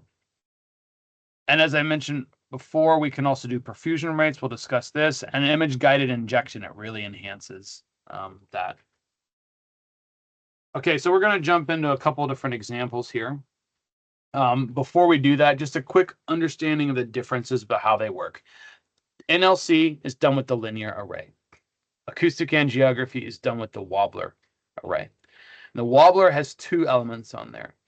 When we look at acoustic angiography, there is an element here that sends out a high frequency sound, right? And this bursts the bubbles. It makes them explode. It's not dangerous to the mouse. And we measure the harmonic frequency that comes back from that explosion. So it's kind of like playing middle C on the piano and measuring at high C. When we do that, we get a very specific response due to just the bubbles that are there, and we don't see any of the tissue. And we can exploit this with framing a couple of different ways. In nonlinear contrast, we have to understand that bubbles have what's called a nonlinear response. So tissue has what's called a linear response. It means that if you send two pulses and one is out of phase from the other, in normal linear tissue, this will cancel that out. Destructive interference cancels that signal. Microbubbles have a non-linear response. So what that means is that sending both of those pulses, the tissue is canceled out, but the bubble is not. And it still gives a signal. And so this lets us see the microbubbles where we can't, and no tissue at the same time. So we're going to exploit bubbles in two different ways to get two different kinds of images here. All right, so let's have a look right now at what acoustic angiography looks like. So in acoustic angiography, what we're going to do is I have my blood vessel here, and I've got all these bubbles, right? And I'm going to send a pulse, and this is frame 1. And this is a large vessel, right? So the large vessels will have a quick replenishment rate, right? So the bubbles will come back in, and they'll fill the vessel again really fast in the second frame, right? So now if I hit frame 2, I get basically the same image, right? And I do this over and over again, I still get a high degree of bubble intensity across these 3 frames. In a smaller one, when I pop the bubbles, they have less, they're smaller, so they have a less likelihood of basically refilling. They can't fill their bubbles back up as fast. So the second time we ping, we get less, right? And then the third time we ping, we get an even less signal, right?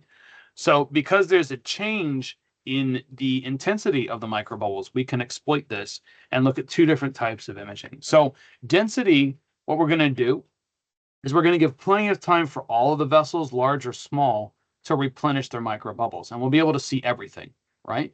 In morphology, we're going to take quick successions of images. So we're going to take 6 images in rapid fire. And as we see in the example we just saw, the large vessels will remain the same because they replenish quickly, but the small vessels will not. And they'll be averaged out by averaging these. And so an average scan of quick repetitions of bursting pulses will give us this morphology. And so now we're able to measure just the large vessels and see them outside of just the density views. So it's actually the same technique, but the frame averaging is different. A couple different applications. Kidneys are a big one here. We can obviously look at assessing kidney function with size, and so this was done in this study where we looked at the vascularity or the positivity percentage and correlated to the kidney size volume. This obviously tells us the correlation between blood flow to particular disease state in that. And this is a mapping of what that looks like together over the course of time. We did that in this study. Looked at in a tumor, we looked at over a period of time, vascular density, blood vessel morphology, and looked at the different parameters across that over an entire time course. Another one that was done was actually off of a kidney renal cell carcinoma. So this was looking at a treatment combination where we had citinidim malate, and then we also had a gamma secretase inhibitor. This thing called, I'm not even going to pronounce the name. It's a specific Pfizer drug, but it's in the paper if you want to find out about it. Do some snooping. Basically, we looked at the 2 different studies, 2 different combinations here at different doses, and looked at the difference between vascularity in the combination drug approach versus just the single drug approach, and then a control, and compared it to histology. And what we found was that as the volume increased for the tumor, the vascularity stayed roughly the same. It decreased a little bit. So, but as we did the 2 different treatments, there was a significant difference between the combination treatment compared to the control for the vascularity size. So that's giving a little bit more information about what the vascularity is doing in the particular treatment regime. We can also use acoustic angiography to play a little trick. So in liver, if you're looking at liver cancer, it's very difficult sometimes to see the intensity change, right? So you can see it, but the volume resolution is poor, the spatial resolution is poor in B mode. When we do acoustic angiography, because the liver is so well perfused, it gives a very high signal for the vascular density mode. But the individual tumors are much more poorly and erratically vascularized, so they appear as black spots, and this helps us really define the regions as well. Be interesting to do this with NLC. We haven't looked at that. Another example is that we can actually use the bubbles to understand brain. Normally, this isn't possible because of the inability for the bubbles to penetrate the blood-brain barrier or even just look around the skull. That's the bigger problem. So short of this is that we basically were able to exploit that harmonic frequency to be able to see past the bone and see into the brain. We compared the volume of a tumor in a GBM model as compared with MRI to see what size tumors we could reliably measure. And we can see that MRI is the standard right here. And it's going to win. It's at the smaller diameters. But starting around 2 millimeters, we're starting to have a very good agreement with the MRI data as well. So we used acoustic angiography to measure the progression of that glioblastoma in the brain here as well. And this is just a composite of both the morphology and the perfusion image, which is the density image, together here in pseudo color. Okay, any questions on acoustic angiography?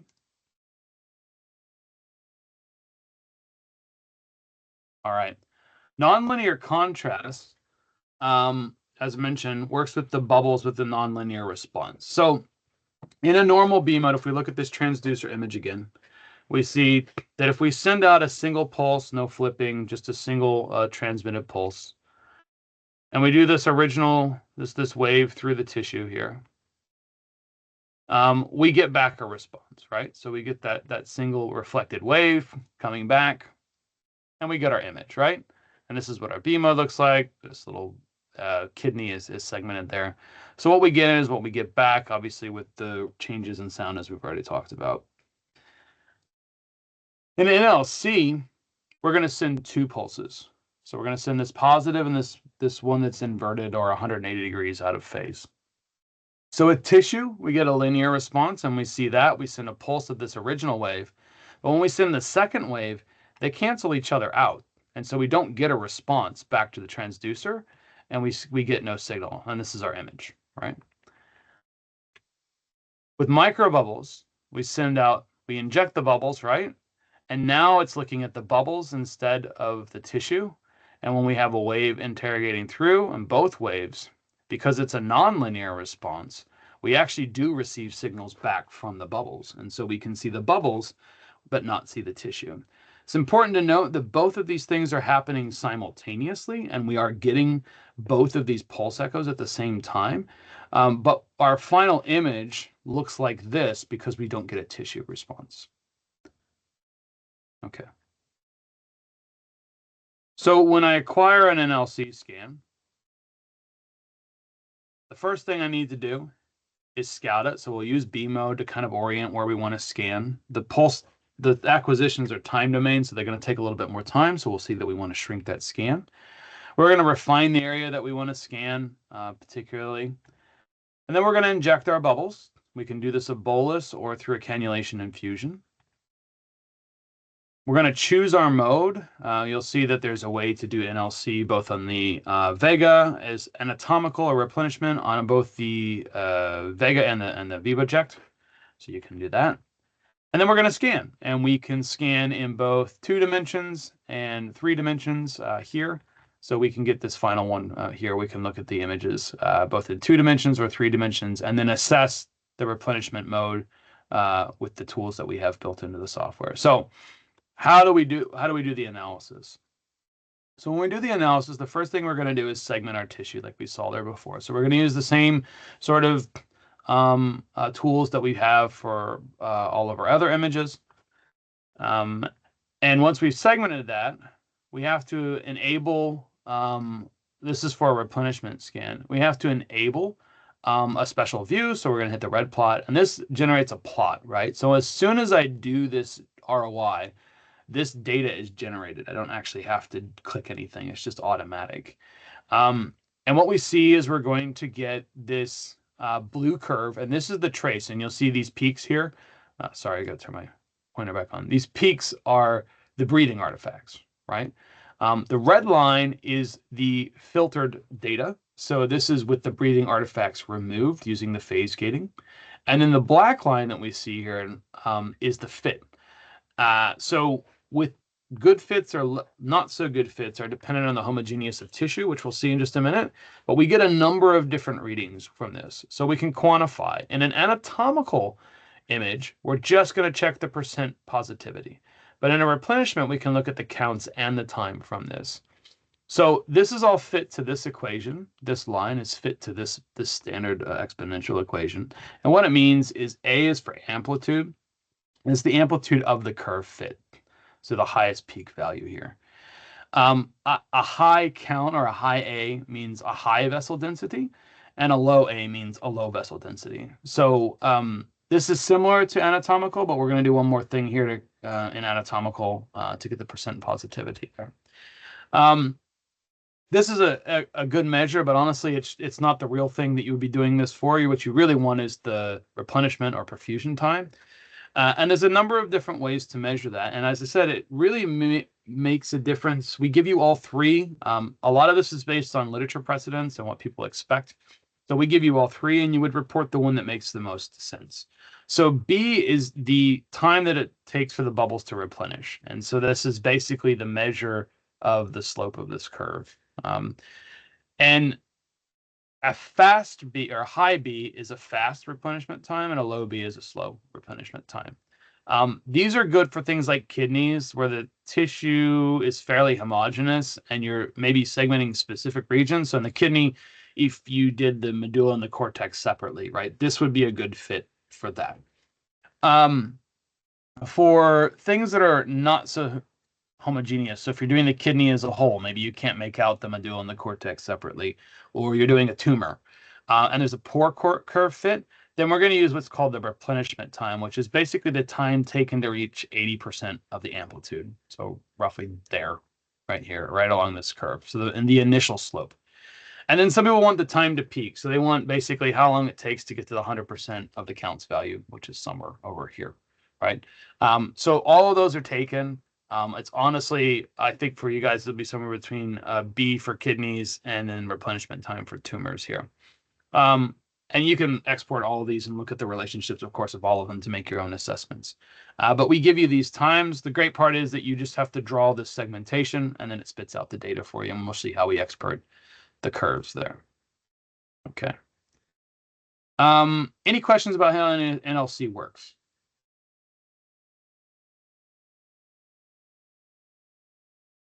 All right, we're going to go through it more. Couple different applications. As I said, B versus replenishment time is probably the biggest decision you have to make. So an example of the kidneys that we can see here is that if we do, we checked, we did a study where we checked epinephrine. It's a vasoconstriction reagent, right? And so we looked at that on the kidneys and then measured that with NLC. What we did is we tested this in a number of new mice, 6 controls, 10 treatments.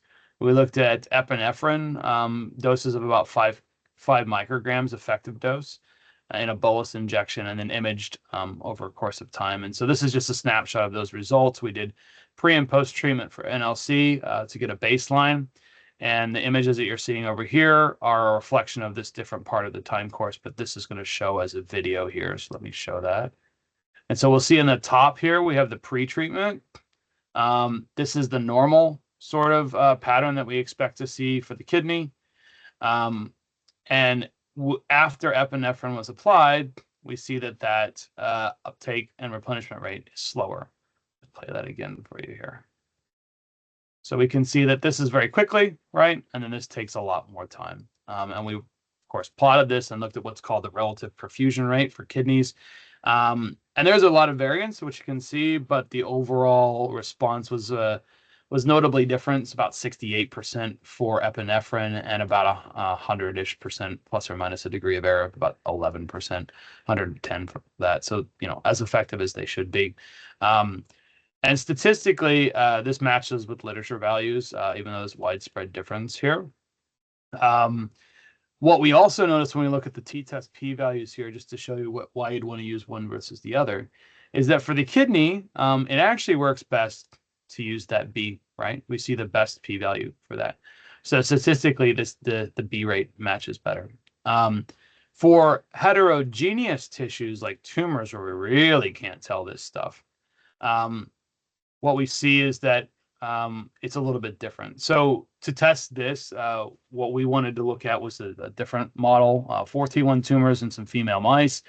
And there were 3 groups. There was a control group and then 2 treatment groups, a 15 mg per kg and 100 mg per kg. I'm just going to show you the 100 mg per kg dosage here. And so we have this control and a post-treatment dose here. We gave them 2 different treatments, tested the images after the tumor was formed. And on the left, we see control. So that is a slowish perfusion, but not as slow as after this vascular disrupting agent CA4P that we added. And you can see that this distinct change in the perfusion rate here compared to the control.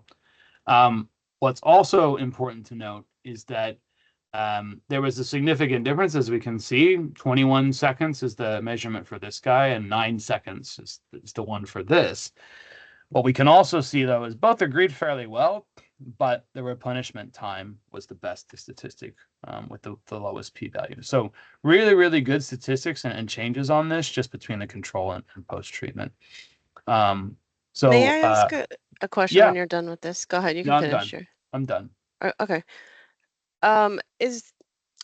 Would this be the mode that you would use if you wanted to, like, if you wanted to track a targeted drug delivery to a specific tissue? Is this the mode that you would do that in? You want to track the drug itself or the effect of the drug?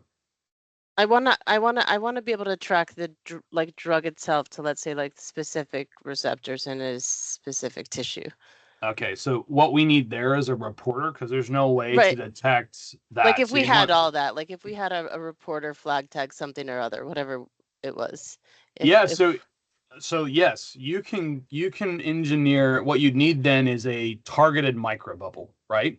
And that can even give you better signal to noise. So the microbubbles here, right? They are everywhere in the bloodstream. But a targeted microbubble, you would wait for them to clear and then do this, right?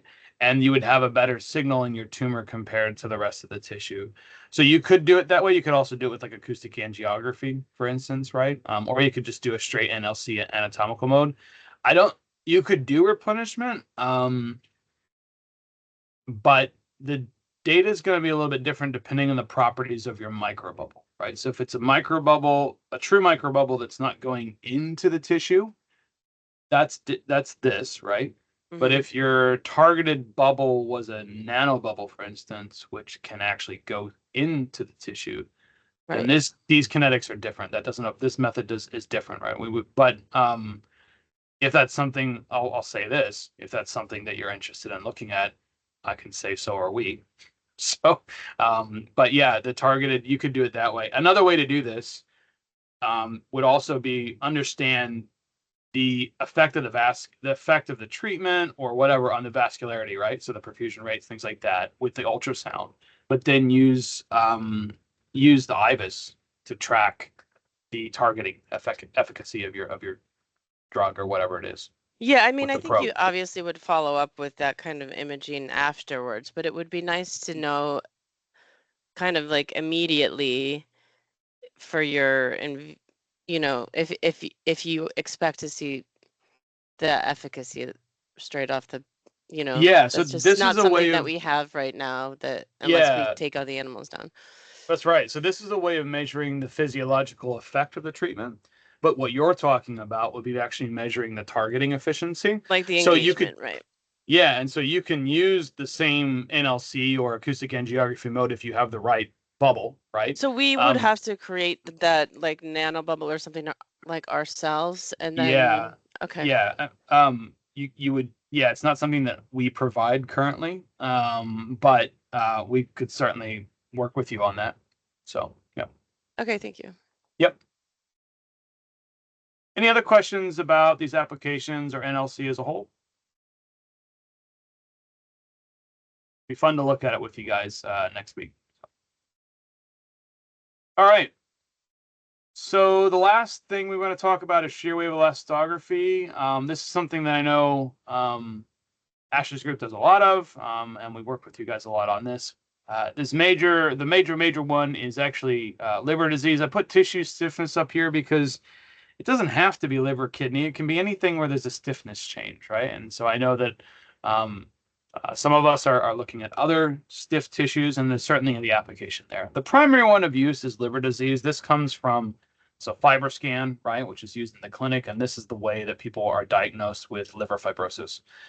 Kidney can also be assessed for stiffness. The sort of research behind it and the understanding of how fibrosis works in kidneys is not as evolved as liver, but the instrument is fully capable of taking the measurement. So you can certainly study it there.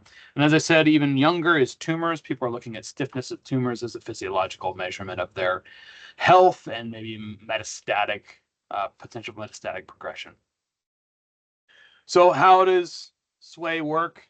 In the clinic, what we do is we send out these lines represent a pulse from a little probe that the doctor puts on the outside of you. And it's just this little device that sends this pulse. And it's basically that does A lines, right? And when it sends it, it gets back a response that looks a little bit like this, right? So what we're doing is each time we send a pulse through these yellow lines, we are sending a strong wave that provides a force. And what we're actually measuring isn't the sound wave, we're measuring the shear wave. So this is a lot like throwing a rock into a pond. When you see the ripples of the wave that come back, that's from the force of the impact of the rock into the water. So that's a shear wave. When we're doing it with sound, what you can imagine is if you've ever been to a concert where you can feel the subwoofer beating on your chest, right? That's the impact of the sound. And that's the kind of sound pulse that we send. Not that intense, obviously, to a mouse, but scaled too, right? And so what we can measure is the shear wave. And because we can do some fun math with that, we can actually understand the elasticity or the pressure that's applied in kilopascals. So how do we do this? We're going to send out that pulse, right? And we're going to measure the distance that pulse is moving and the time that it takes for that shear wave to go. So the transducer will know how far that sound has gone, right, from what we learned before. And then it'll also know how long it took the time to receive back the shear wave from that. And what we use is what's called a time to peak algorithm, which is basically when's the peak of that shear wave.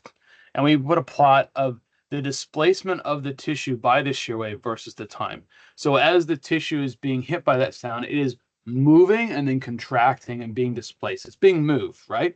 Much like the impact of the rock to the water. It's impacting the rock and it's moving out the water. So it's doing the same to the tissue. And we can plot this displacement versus time. And what that gives us is the shear wave. We can measure this time to peak to understand the shear wave speed as a function of displacement. Or sorry, flip that, displacement as a function of the shear wave speed.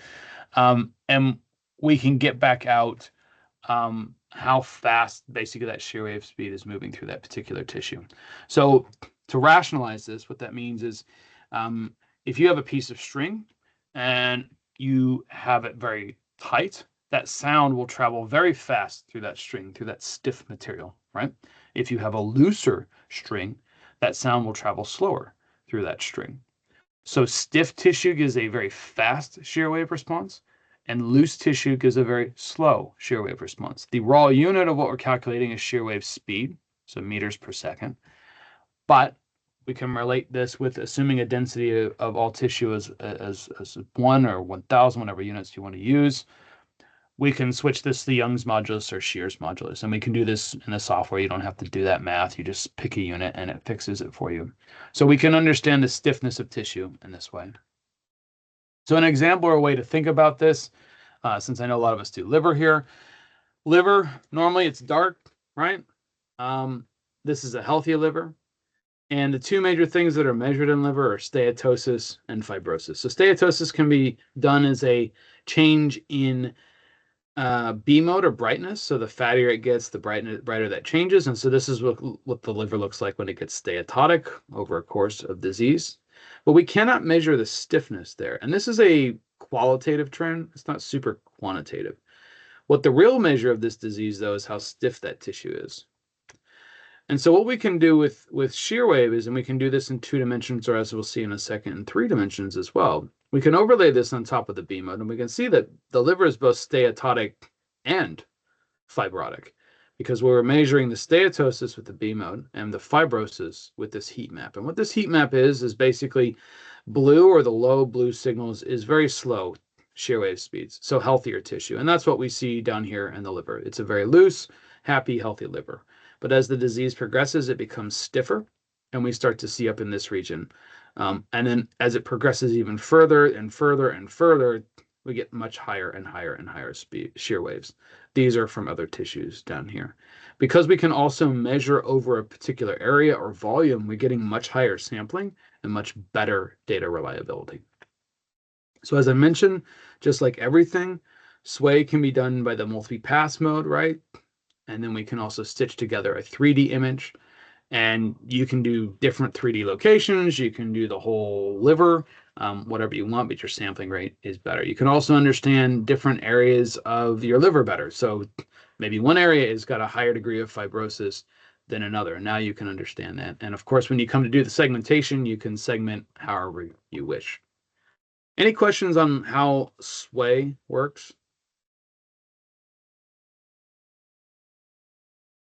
All right, so this example is pretty well circulated, I think, by now. But to sort of understand how this works with metabolic associated diseases, we looked at the measurement of the steatosis and the fibrosis, which is the scans you just saw before. This is everything stuck together. So we can see that change in steatosis. And this was with like a choline deficient diet. So lots of studies on this. We have many more if you want other examples of this. But this is big in sort of the liver community, as many of you will know. And we can measure the steatotic fibrotic trends associated with the disease, and then also correlate that to histology with H&E and serious red staining for the two major HE or histology metrics for that, the ISHAC and the S series. And they correlate well, and they've correlated well in every other study that we've done with this. But this is a effect on diet. There's also effect on other diseases and how it affects it. Cancer has been one that we've looked at in liver cancer as well. So there's a number of different applications here. Okay. All right. Any questions about sway? All right. So what I want to finish up with here is a couple things to kind of get us ready and thinking about how we get the best image possible across all of the things that we just talked about. And from that, there will be some artifacts. And these artifacts are areas that we need to be aware of and sort of fix. So there are a number of factors that affect image quality. In fact, these are not unique to ultrasound. Some of them are, but most of them are, the artifacts are, but this is kind of across any imaging. And those things are like spatial resolution. So this is the ability to distinguish small structures, right, in the resolution. Can I see the pancreas? Can I determine the difference between the kidney and the fat tissue or something like that?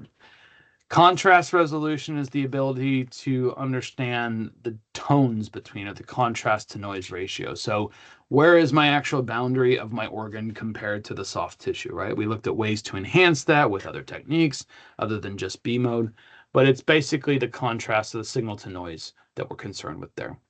There's a temporal resolution, or the frame rate, which is basically how accurate can we take repetitions of images and be able to distinguish between those different time points. So things with time domains like acoustic angiography, nonlinear contrast, and cardiac measuring. Uniformity of an image is being able to understand the detail and contrast throughout the image. So like the example that we just showed with sway, we need to be able to make sure that within our range, we're able to determine the contrast and the detail that we need to see within the image and between images. And this also relates to the dynamic range. So can we see the change across the entire study? Do we have our settings correct so that we can see a very diseased animal or a very healthy animal with respect to whatever we're measuring? And finally, there's spatial discrimination. So understanding what's supposed to be there and what might not be actual true signal. And this is due to artifacts. So artifacts are basically wrong or misleading information caused by ultrasound or an interaction between the ultrasound and the tissues and the organs, as we'll see. And there's some big ones that we have to be aware of, and we're going to talk about how you fix them so you don't have to worry about them. So one of them is called speckle. And honestly, this isn't really an issue. It's more of a preference. And speckle is just this natural noise, this wormy detector of how the sound interacts with tissue within an organ, right? And it's actually real data. When we see the speckle here, this is normal. This is just how tissue works. It can be confusing sometimes, though. And so sometimes we may determine that this is, we might be reading into this too much, right? So we can despeckle the layer, and there's some filtering that we can do if that's how you prefer to do it. So we can do that, and we'll show you that in the software. Okay, reverberation. This is not something that can be fixed by software. So reverberation is when we get basically it's kind of like total internal reflection. It's basically when there's such a bright surface that the sound is being reflected back and forth between that and not really penetrating past. So in this one, the transducer's up here. We have this darker spot here. I don't know what this is, maybe a spleen. And then we have this bright spot right here. And because it's so bright, any sound that penetrates through it is now just reflecting back and forth in this. In the Vega, this is going to be noticed a lot as from fur or from air bubbles, and we'll see this. And we have to reorient the mouse or get rid of the tissue that's causing this attenuation if it's on the outside, and that's the biggest thing that we have to worry about, because we don't want these lines going through our tissue. We won't be able to use any of that scan for a measurement in that particular area of artifact. Okay, shadowing and enhancement, we've already seen this a little bit. So shadowing is when you have a very bright spot and then everything below it or past it looks like it's dark. We've seen that with the spine. Enhancement is where you have a very, very dark spot, a highly absorbing thing, and then it looks like all of the sound past that is brighter than it actually is. So it's like the inverse of a shadow here, right? This can be caused by a lot of fluid-filled stuff, cysts, things like that, and it's all an effect based upon your orientation of the transducer with respect to where the sound is coming out, right? So you can get around that by moving. So this is a nice little table to outline the major ones that we have to care about. So biggest one is air bubbles. This causes reverb and shadows. It creates really strong reflections, or it can attenuate the sound. So what do? A lot of times it's just caused by air bubbles on the surface of the skin, between the skin and the membrane of the Vega. So we can get rid of that by wiping the mouse with a wet finger before placing it in water. We'll talk a little bit about placement technique and laying down the mouse and how that helps it. If we're using gel, we can centrifuge the air out of that gel while we're doing it, or we're putting the mouse down. The order in which you put gel on the membrane first, not the mouse, is important. And then we also looked at some examples of things that are a little bit harder, like what if the air is trapped inside? We saw that example of that gut pocket of air. How do we get around that? Diet, fasting before are some other options in addition to just repositioning the mouse, as we already discussed. Okay, bone. Can't remove the bone, but it's going to take some shadowing effects. Repositioning is the best way to fix this one, especially for the kidneys. That's probably the primary area where it can cause issues. You just need to make sure that spine is straight. And so there are placement things that we can do with that as well. Fur. This one we can get rid of just by shaving and nairing, and it's crucial that we do it. Even little bits of fur will cause this, so we need to have our mice completely shaved and completely baby skin smooth with nair before imaging. Technically, the best time to do it is right before imaging, but it is also totally fine, I have found, unless you have a very hairy mouse that grows hair very quickly. The day before is plenty of time. So the afternoon before, you'll still be fine in the morning. So whatever works, you can do in the morning and then image in the afternoon, or do in the evening or afternoon before and image the following day in the morning. So it should be fine both ways. It's really important that we get rid of that, because not only does the hair cause issues, but it also traps air bubbles, which is, well, we already know causes a lot of issues up here. Okay. These are just some tips when you're thinking about doing stuff with imaging. We're going to go through these more as we go through the training. Some of them are specific to the actual modes of imaging we're doing in terms of time and standardizing your isoflurane. That's always good. Wiping your mouse, using the right amount of water. We're going to go over that. Should you use gel? Sometimes it's better when we have a superficial target like skin or a subcut tumor. And we can also use gel for ex vivo tissues. If you have any need to scan a tissue that's hard to scan in vivo, or you want to just correlate something, you can also do ex vivo tissues in gel.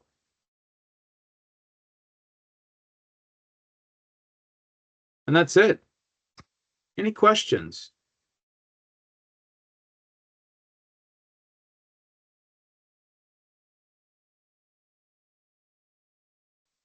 So I do have a bit of a question. Yeah. So it's around the artifact that comes from fur. the Yes. reverberation.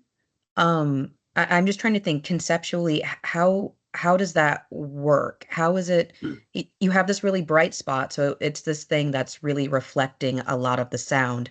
How do you still have a sound going through it to create that like that white line that keeps going? Well, you're catching a bit of fur, a really small follicle of fur that's still on the surface, but it's not your entire width of your transducer, right? And so you're Mhm. still getting A lines, and so sound is being composited from all the A lines into a B mode. So you'll still get some. So what that does is the rest of the transducer, it's missing signal here, right? So it's trying to it's doing its best to fill in this void, but it ends up being over bright because you've had that fur there. So it's an artifact from the image reconstruction due to the blocking of that sound in that particular A line. Does Oh, that make sense? okay, okay. It's the image reconstruction. It just keeps seeing that white Yeah, brightness and okay, okay. but because we're not going to change the reconstruction while we're doing our imaging, right? Right. And there's really no way to really get around that. The best way is the fur. But even that tiny piece of fur will do that. If it's over here, right? These lines aren't affected by that. But over here it is. The width of like from here to here is affected by that. Okay.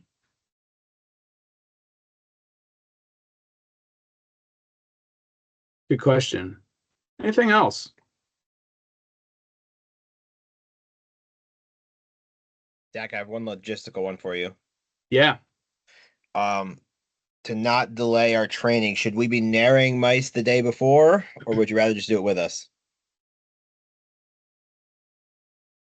Straight in. Oh, Zach, you there? Did I lose you? Did you lose me? Yeah, sorry. Can you hear me? Yes. Yeah, sorry. Yeah, it would be better if you nared before so that we could jump straight into the training. Okay. And then in terms of, I mean, not the whole mouse, just the area that we were imaging, correct? So for the morning session, right, for the just sort of getting used to it, I would recommend this is specific for you, Bobby, because we have the morning session in the afternoon for you, right? And Yeah. the morning we're kind of image everything, right? We'll get used to already. So you kind of need to shave as high up on the neck, high up on the torso, and as low on the torso as you can, all the way around and there. Okay. But for the ones where we're doing specific, just where you're going to image. So if we're just doing the kidneys, for instance, or just doing like a tumor or something like that, it just needs to be shaved and nared in that particular where we're going to put the skin down to face the transducer. Yep. That's it.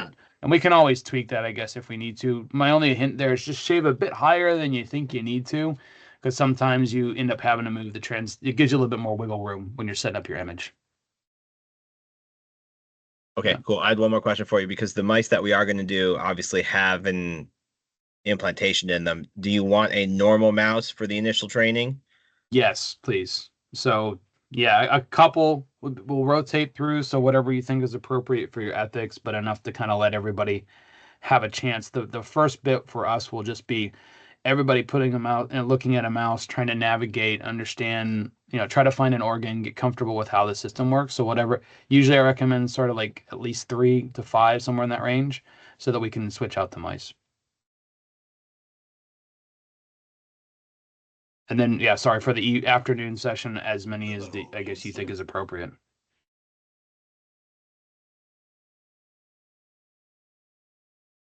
Okay, so for the training for my group, then we definitely will want to shave the day before because everything will be in the morning for us since we're targeted. Correct. Yeah. Yeah. Yeah. And I think were we going over just, I'm trying to remember, sorry, I'm pulling up my schedule, trying to remember the differences. Were you just looking at specific organs, or were we looking at everything? Because that'll depend on how you decide to shave. Yeah, No, Ashley, I think we will have enough people in there to be able to shave them in like at during the time though, right? Because we don't want the hair to get no, that's how we would do it normally, right? Yes, so for a study, we've Mhm. always done it immediately before, but our day is both the hands-on training and the data analysis in one day. And if time is a concern, we should do it the day before. So speaking from experience, the last time when we were there and we shaved on the day, it really delayed us because I had to it's wait for slow. everybody to shave and finish before I could start explaining things. So it would be best if it was just ready to go. We can do it, but obviously we have a time where, we only have the few hours in the morning. So it would be my recommendation that we do it beforehand. Yeah, the shaving is way slower than you think it is. Yep. Okay. Yeah. I think we're all squared on the logistics too. For us getting in, thanks for coordinating all that. I appreciate it. We're all good. We'll meet you at the door that we normally meet you at, and I think we have your phone numbers, right? If not, mind sending them to me. Sure. That would be great. I think you already sent them to me a while ago. We obviously started this planning a while ago, but yeah. And then yeah, I'll see you guys.